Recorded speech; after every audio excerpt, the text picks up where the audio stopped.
하나님의 말씀을 봉독해 드리겠습니다. 잠언 3장 5절부터 10절까지 제가 봉독을 해 드리겠습니다.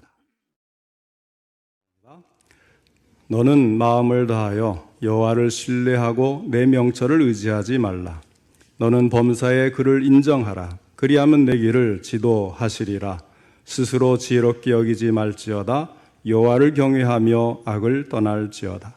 이것이 내 몸에 양약이 되어 내 골수를 윤택하게 하리라. 내 재물과 내 소산물의 처음 익은 열매로 여호와를 공경하라.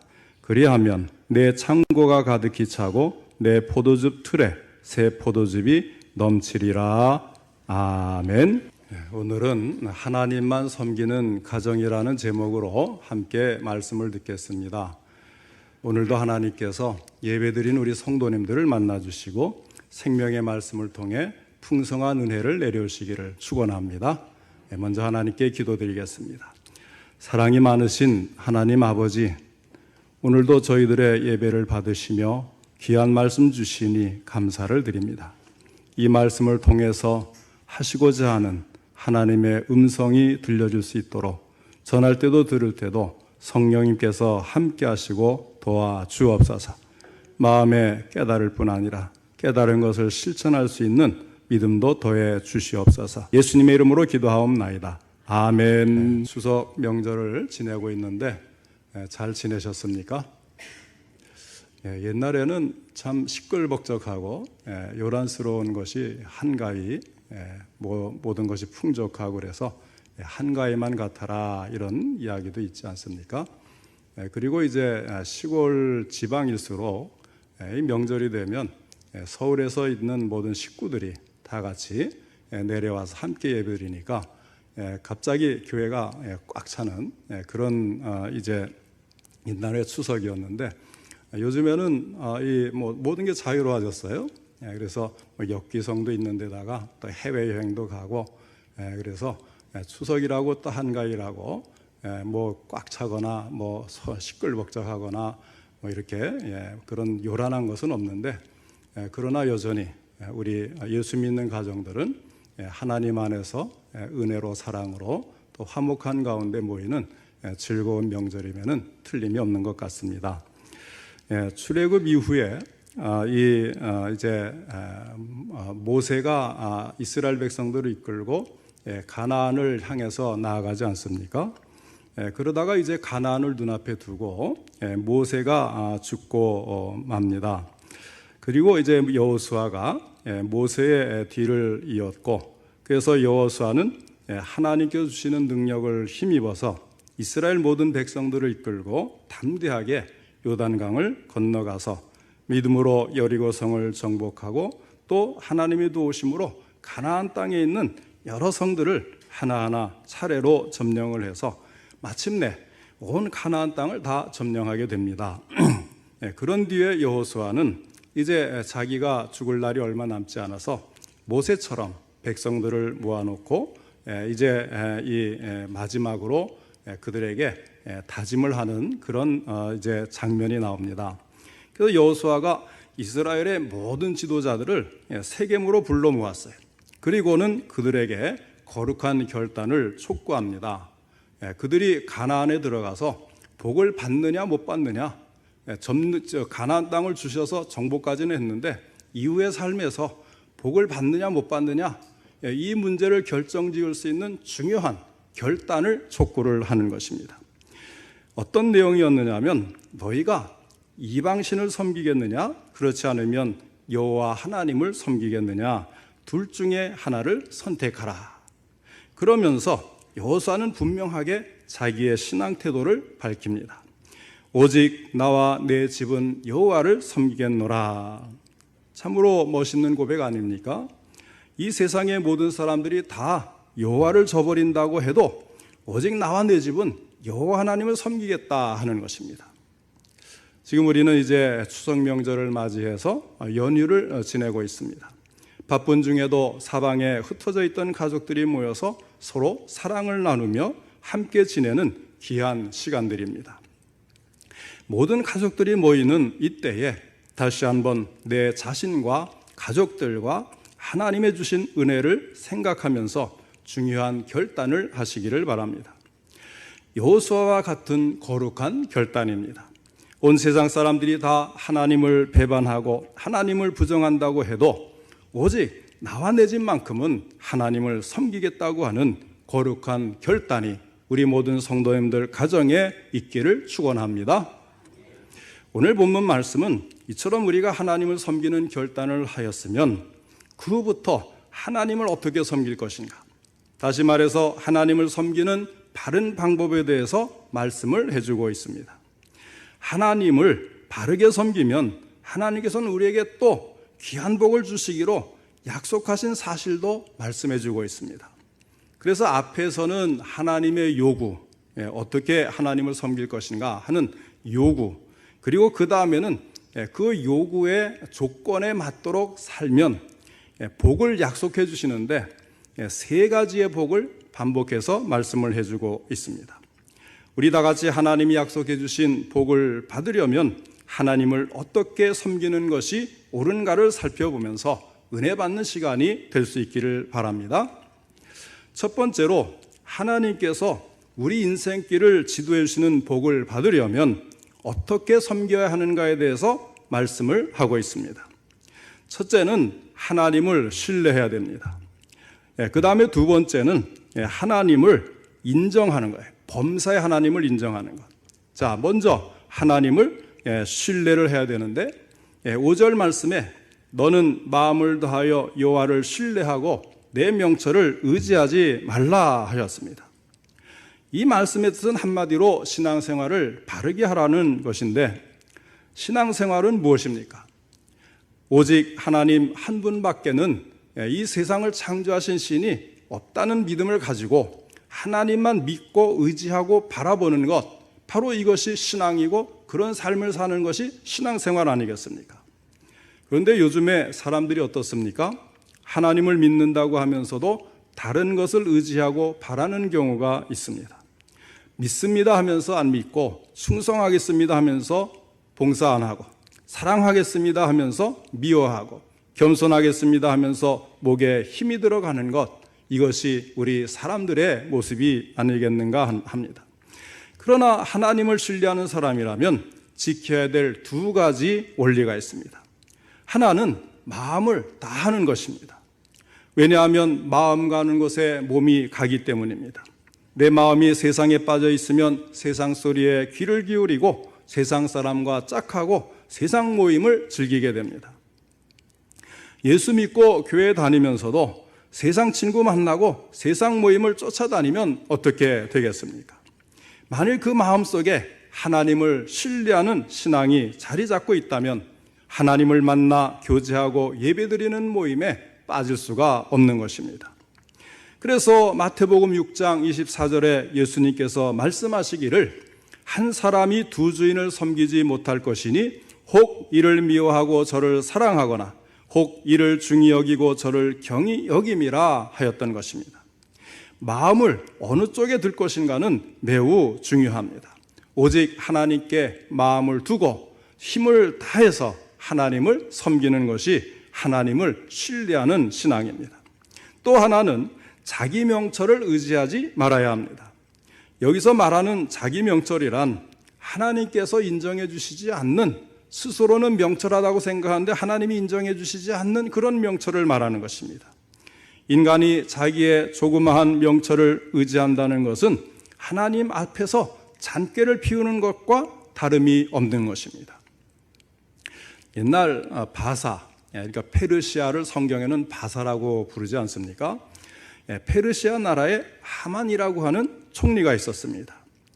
유다 사람 모르드게를 못마땅하게 생각해서 잔꾀를 피웠습니다. 왕에게 뇌물을 주고 유다 민족을 다 말살하려는 그런 계획을 세우는 거예요. 그러나 자기 뜻대로 되었습니까?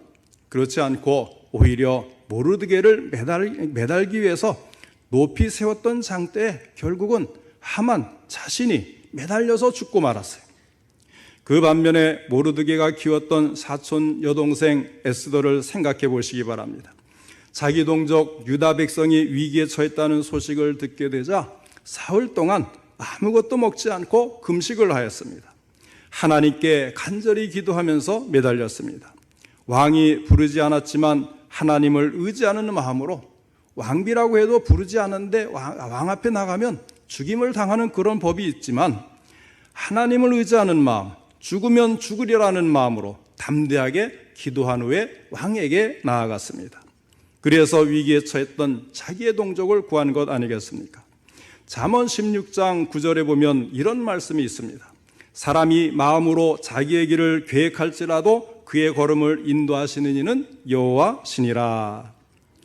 아무리 사람이 스스로 지혜롭게 여겨도 하나님 앞에서는 잔꾀를 피우는 것에 지나지 않습니다. 아무 소용이 없고 그리고 부질없는 것입니다. 하나님께서는 인간의 명철과는 관계없이 하나님께서 뜻하신 것을 이루어 나가십니다. 그러므로 무엇을 하든지 마음을 다해서 하나님을 신뢰하고 의지하는 그 길이 축복받는 길이요 가장 지혜로운 길임을 알아야 합니다. 내 명철, 내 경험, 내 지식을 포기하고 마음을 다해서 하나님을 의지하시기를 바랍니다. 그리할 때 언제나 놀라운 축복의 역사가 일어나게 되는 것입니다. 그 다음에 하나님의 지도를 받으려면, 인생길의 지도하심을 받으려면 범사에 하나님을 인정해야 되는 것, 이것이 두 번째 방법입니다. 자, 6절 말씀에 너는 범사의 그를 인정하라 하였습니다. 왜 하나님을 인정해야 합니까? 그것은 하나님이 창조주이시기 때문입니다. 다시 말하면 천지 만물을 지으신 주인이시기 때문에 그래요. 모든 생명체도 하나님이 지으셨습니다. 우리 인간도 하나님이 지으셨습니다. 종은 주인을 인정해야 되고 자식은 부모를 인정해야 합니다. 그리고 백성은 나라를 인정해야 되고 피조물은 창조주를 인정해야 합니다. 인정한다는 것은 신뢰와 신앙의 전제 조건이 되게 되어 있습니다. 그리고 믿는다는 것은 인정한다는 것과 같은 의미를 가집니다. 창조주 하나님을 인정하는데 그 중에서도 특히 우리가 인정해야 될 것이 무엇입니까? 범사의 그를 인정하라고 하였어요. 그러니까 모든 일들의 배후에는 하나님의 손길이 있는 겁니다. 예수님 말씀하셨죠. 참새 2마리가 한 아사리온에 팔리지 않느냐? 그러나 너희 아버지께서 허락하지 아니하시면 그 하나도 땅에 떨어지지 아니하리라. 하나님께서 이 모든 일들을 주관하고 계신 거예요. 요즘에 새벽 기도 때 우리가 다니엘서를 읽지 않습니까? 다니엘서에 보면은 이제 전반부에는 여러 가지 기적으로 다니엘이 하나님을 섬길 때 그를 지켜주시고 보호해주시고 축복해주신 이야기가 쭉 나오다가 후반부에는 장차 일어날 일에 대한 예언이 나와요. 그래서 그 예언을 가지고 이제 몇백 년 후에 일어날 일을 쭉 이제 연결을 해서 역사를 지금 설명해 나가고 있는데, 그런데 그 역사 속에 일어나는 일들이 다 누구의 예언대로 되냐면 하나님의 예언대로 되고 있는 것을 볼 수가 있습니다. 또 하나님이 주관을 하셔서 혹시 악한 왕이 나타나더라도 하나님이 정하신 기간, 딱 그때가 되면 하나님은 그 왕을 물리치시고 새로운 혁명이 일어나거나 새로운 나라가 일어나거나 아니면 악한 왕이 쫓겨나거나 죽거나 이런 것들을 우리가 다니엘서를 통해서 보고 있습니다. 그러니까 한 인간의 운명만이 아니라 나라와 전 세계의 모든 것을 하나님께서 그 배후에 다 주관하고 하나님이 뜻하신 대로 모든 것을 이끌어 가시는 것을 우리가 믿어야 돼요. 그러니까 작은 일에 우리가 연연하지 말고 이렇게 되면 어떻게 될까 걱정하지 말고 그 배후에서 하나님이 이 나라와 또 온 세계와 그리고 나 자신의 개인의 운명까지도 이끄시고 계신다. 이것을 우리가 인정하는 거예요. 그게 신앙이고 그런 사람을 하나님은 인생길을 지도해 주시는 것입니다.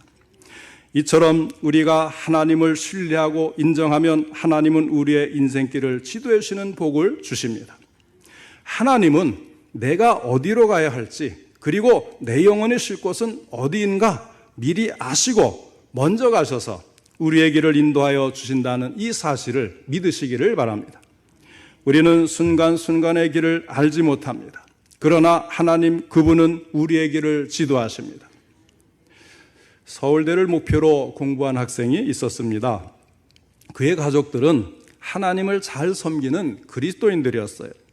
그런데 아들이 서울대에 분명히 합격할 것이라고 생각을 했는데 그만 떨어져 버렸습니다. 너무나 기가 막힌 현실이었습니다. 기도도 했고 평소에 공부도 잘했던 그 아들이 떨어졌어요. 믿음이 흔들리고 시험에 들었습니다. 부모님들은 시험에 떨어져 고개가 푹 숙여진 아들을 잘 달래서 교회에 데리고 나왔습니다. 간절하게 하나님께 기도하였고 제수를 하기로 결심을 했습니다. 그 후에 아들은 지난날 가지고 있던 교만한 마음을 버리고 겸손한 마음으로 신앙생활을 하였습니다. 그뿐만이 아니라 공부하는 자세도 달라져 있었습니다. 겸손한 예수님의 사람이 되어가고 있었습니다. 그 후 1년이 지나서 다시 시험을 치고 서울대에 들어갈 수가 있었습니다. 1년 동안의 연단과 신앙생활을 통하여 아름다운 하나님의 사람으로 만들어졌습니다. 여러분, 이런 것이 하나님께서 우리를 인도하시고 지도해 주시는 방법이에요. 내가 오늘 잘 됐어도 하나님의 은혜로 잘 된 것이고, 잘못된 일이 있어도 그것은 나를 연단하시고 아름다운 하나님의 사람으로 만드시기 위한 하나의 방편이었던 것입니다. 우리가 살아가다 보면 어려운 일을 당할 때가 있습니다. 슬픈 일을 당할 때도 있습니다. 그리하더라도 자포자기하거나 그것 때문에 범죄하지 말라는 것입니다. 그 가운데도 하나님의 선하신 섭리가 있음을 알아야 합니다. 하나님을 신뢰하고 인정하는 믿음을 가지고 꿋꿋하게 나아가며 하나님께서 반드시 우리의 길을 지도해 주시는 것입니다. 피할 길을 열어주시고 좋은 길로 우리를 인도해 주십니다. 사랑하는 성도 여러분, 범사에 하나님을 신뢰하고 인정하시기를 바랍니다.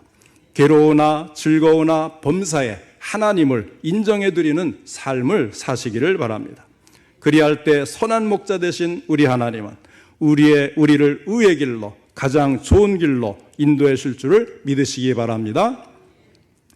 그 다음에 이제 두 번째로 건강의 복을 받으려면 어떻게 섬겨야 하는지에 대해서 말씀을 드리겠습니다. 그것은 바로 여호와를 경외하는 거예요. 7절 말씀입니다. 스스로 지혜롭게 여기지 말지어다. 여호와를 경외하며 악을 떠날지어다. 사울 왕이 하나님을 두려워할 줄을 몰랐어요. 스스로 지혜롭게 생각하고 하나님 말씀에 불순종하고 임의대로 제사를 주관했습니다. 제사장이 주관하는 그 제사를 자기가 왕이라고 자기 마음대로 주관을 한 거예요. 어떻게 되었습니까? 하나님께 버림을 받고 말았습니다. 그러자 그는 악령으로 번뇌하고 마음이 쇠약해져 갔습니다. 마침내 길보아 전투에서 블레셋 군대에게 크게 패배를 했고 결국은 병사의 도움으로 스스로 목숨을 끊는 비참한 지경에 이르고 말았습니다. 스스로 지혜롭게 생각할 것이 아닙니다. 하나님을 두려워할 줄 알아야 됩니다. 그것이 하나님을 경외하는 것이고 그러야 우리가 악에서 떠날 수가 있는 것입니다. 어떤 교회에 남자 집사님이 한 분 계셨는데요. 이분은 음악을 굉장히 좋아했어요. 그래서 찬양대에서 봉사를 했습니다. 말씀을 통해서는 은혜를 받지 못하고 깨닫지는 못했습니다. 그렇지만 음악을 좋아하고 또 친구를 만날 수 있기 때문에 교회에 출석은 잘했습니다. 그런데 한 번은 바쁜 일이 생겨서 그것을 핑계로 해서 찬양대를 떠나게 되었습니다. 그러다 보니 자연히 교회에 나오는 발걸음이 뜸해졌고 나중에는 아예 발을 뚝 끊고 말았습니다. 자기도 모르는 사이에 세상에 빠지고 죄악된 길로 빠져들기 시작했습니다. 급기야는 인생의 밑바닥까지 타락해버리고 말았습니다. 그러던 어느 날이었습니다. 술에 잔뜩 취해서 집에 돌아오는 길에 전에 다니던 교회 목사님을 만나게 되었습니다. 깜짝 놀라는 목사님을 보고서 그 집사님은 목사님의 손을 이끌고 조용한 곳에 가서 이렇게 고백을 했습니다. 그래도 제가 교회에 다닐 때는 말씀을 깨닫든지 못 깨닫든지 간에 그 말씀이 나를 주관해서 이토록 타락하지는 않았는데 교회에 발걸음을 끊고 나니까 나도 모르는 새에 이렇게 인생의 밑바닥까지 타락해버리고 말았습니다. 그러면서 눈물을 뚝뚝 떨어뜨렸습니다. 사랑하는 성도 여러분, 우리가 분명히 깨달아야 할 것이 있습니다. 물론 교회에 나온다고 해서 늘 똑같이 은혜를 받는 것은 아닐 것입니다. 경우에 따라서는 졸다가 갈 때도 있을 것입니다. 그럼에도 불구하고 우리가 교회에 계속해서 나오는 한 하나님을 두려워할 줄 아는 마음이 우리 속에 있게 됩니다. 그것이 우리로 하여금 악으로 다가서지 않도록 지탱해 주는 것입니다. 그러나 교회의 발걸음을 뚝 끊어버리면 그 순간부터 우리 마음속에 하나님을 경외하는 마음이 사라지고 맙니다. 그러면 내 마음대로 죄를 짓고 마는 것입니다. 스스로 지혜롭게 생각하지 마시기를 바랍니다. 하나님을 경외해야 우리가 악을 완전히 떠날 수가 있는 것입니다. 또 하나님을 경외하고 악에서 떠나는 사람에게 하나님은 축복을 약속해 주셨는데 그것은 바로 건강의 복이에요. 8절을 보면 이것이 내 몸에 양약이 되어 내 골수를 윤택하게 하리라 하였습니다. 양약이라는 것은 가장 좋은 약이라는 뜻이에요. 그 약을 먹으면 몸이 건강해지는 것은 물론이요, 골수까지 윤택해진다는 것입니다. 다시 말하면 전인 건강이 이루어진다는 것입니다. 제 아무리 고가의 보약이라고 하더라도 그 약효가 육체와 정신과 영혼을 한꺼번에 건강하고 윤택하게 만들지는 못합니다. 그러나 하나님을 섬기고 사랑하는 신앙의 약효는 몸도 영혼도 건강하고 풍요롭게 만들어줍니다. 마음이 평안하게 되고 자신감이 붙게 되고 그럼으로써 몸의 건강도 윤택해지는 것입니다. 우리 성도님들은 항상 하나님을 경외하여서 건강의 복을 받으시기를 축원합니다. 그리고 세 번째로 물질의 복을 받으려면 어떻게 섬겨야 하는지에 대해서도 말씀을 드리겠습니다. 그것은 바로 하나님을 공경하는 것입니다. 9절 말씀에 무엇을 가지고 공경하라고 했습니까? 내 재물과 내 소산물의 처음 익은 열매로 여호와를 공경하라 했습니다. 쓰고 남은 찌꺼기로 하나님께 드리는 것이 아닙니다. 처음 익은 열매라는 것은요, 가장 좋은 것을 말하는 거예요. 정성스러운 것으로 하나님을 공경하라고 하는 것입니다. 언제나 하나님 제일주의로 살라는 것입니다. 처음 익은 열매로 공경하라고 했는데 처음 것은 여러 가지가 있지만 우리가 중요하게 생각할 것이 두 가지가 있어요. 자, 첫 번째는 날의 첫 것이 있습니다. 그것은 주일을 말하는 것입니다. 그리스도인들에게는 주일이 첫날이에요. 보통 우리가 뉴스를 보더라도 주말하고 토요일, 일요일 이렇게 이야기하지 않습니까? 그러나 주일은 사실은 첫날이거든요. 이 7일 일주일 제도가 성경에서 나온 것 아닙니까? 하나님이 엿새 동안 이 세상을 창조하시고 마지막 일곱째 날 안식일로 이제 정해서 안식하신 것이 안식일의 기원 아니겠어요? 그런데 이제 마지막 날 안식일 다음 안식 후 첫날 예수님이 부활하신 그것이 주일 아니겠습니까? 그러니까 7일이 지나고 첫째 날이 바로 주일인 것입니다. 그래서 그리스도인들에게는 주일이 첫날이거든요. 자, 이 첫 단추를 하나님께 바쳐서 하나님을 영화롭게 해야 하나님의 축복이 엿새 동안 따라오게 되는 것입니다. 주일은 거룩한 날입니다. 하나님은 처음 것을 원하시는데 우리는 주일을 온전히 하나님께 바쳐야 하겠습니다. 두 번째, 처음 열매는 11조를 말합니다. 주일과 마찬가지로 11조도 제일 처음 것을 떼는 거예요. 그리고 나머지 9을 내가 쓰는 것입니다. 물론 하나님의 뜻에 따라서 나머지도 써야 되겠죠. 자, 이렇게 하나님을 영화롭게 하고 하나님 앞에 첫 물질 처음 것을 드리면 그 다음 9을 쓸 때에는 하나님의 손이 함께 하셔서 형통하게 하시고 좋은 열매를 맺도록 복을 내려주셔요. 11조로 나의 처음 것을 드릴 때에 그 나머지도 하나님의 것인 줄 아는 마음이 생기는 겁니다. 이렇게 말하는 분들이 가끔 있어요. 우리 형편에는 도저히 11조를 드릴 수가 없습니다. 왜 그럴까요? 쓰다가 남아야 하나님께 드리려고 하니까 드릴 것이 없어요. 당연하지 않겠습니까? 이것저것 쓰다 보면 남은 것에서 이제 11조를 하려고 하면 또 쓸 데가 더 생기거든요. 모자라는 거예요. 그러니까 그 11조는 너무 아까운 거예요. 그래서 우리가 11조는 마지막 남은 것으로 드리는 것이 아니라 무조건 제일 처음 것을 바치는 거예요. 옛날에 이제 짐승을 11조로 바칠 때는 이 양을 이렇게 한 줄로 쭉 가게 하지 않습니까? 그래서 첫 번째 양을 무조건 끌어내고 이제 보내는 거예요. 그 다음에 이제 10마리가 지나가면 또 첫 번째 양을 끌어내고 또 나머지를 지내 보내는 겁니다. 이렇게 처음 것을 그냥 무조건 하나님께서 이제 11조로 바치게 되는 것입니다. 그러면 하나님께서 뭐라고 하셨습니까? 10절에 그리하면 내 창고가 가득히 차고 내 포도즙 틀에 새 포도즙이 넘치리라. 풍성한 물질의 축복을 약속해 주셨습니다. 11조를 하는 분들이 한결같이 하는 고백이에요. 처음에는 아까워서 참 부담스러웠고 할까 말까 주저하다가 그래도 하나님 말씀이니까 해야지 하고 했는데 나중에 보니까 11조는 당연히 드려도 아무렇지도 않다는 거예요. 게다가 병원에도 들어가고 병원비를 들쓰게 되고 또 여러 가지 하나님께서 복을 주시는데 뭐 전혀 11조를 냈다고 하는 것 때문에 뭐 부담스럽다 이런 것들이 나중에는 없어지는데 놀랍다는 것입니다.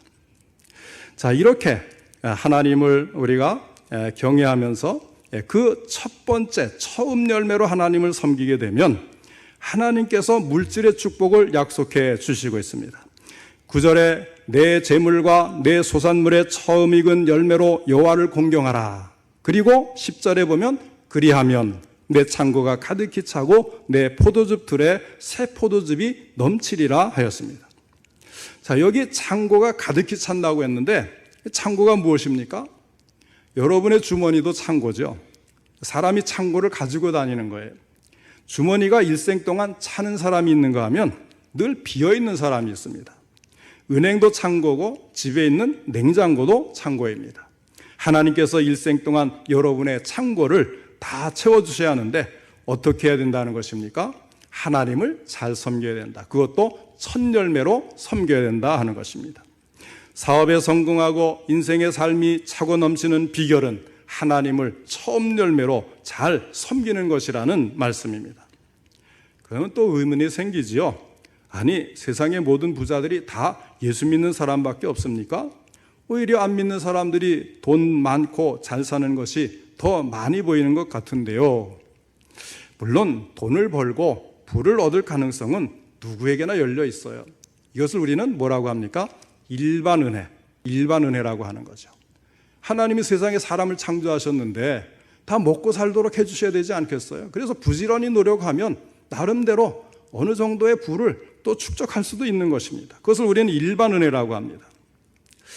그러나 돈을 벌었다고 해서 누구나 그 부를 유지하고 지속하는 것은 아닙니다. 더욱 중요한 사실은 그것이 곧바로 만족과 행복으로 이어지는 것도 아니라고 하는 사실입니다. 진정으로 만족하고 행복한 부를 누리는 것은 하나님이 도와주셨다는 고백이 있을 때에 가능한 것입니다. 국가도 그렇고 개인도 마찬가지입니다.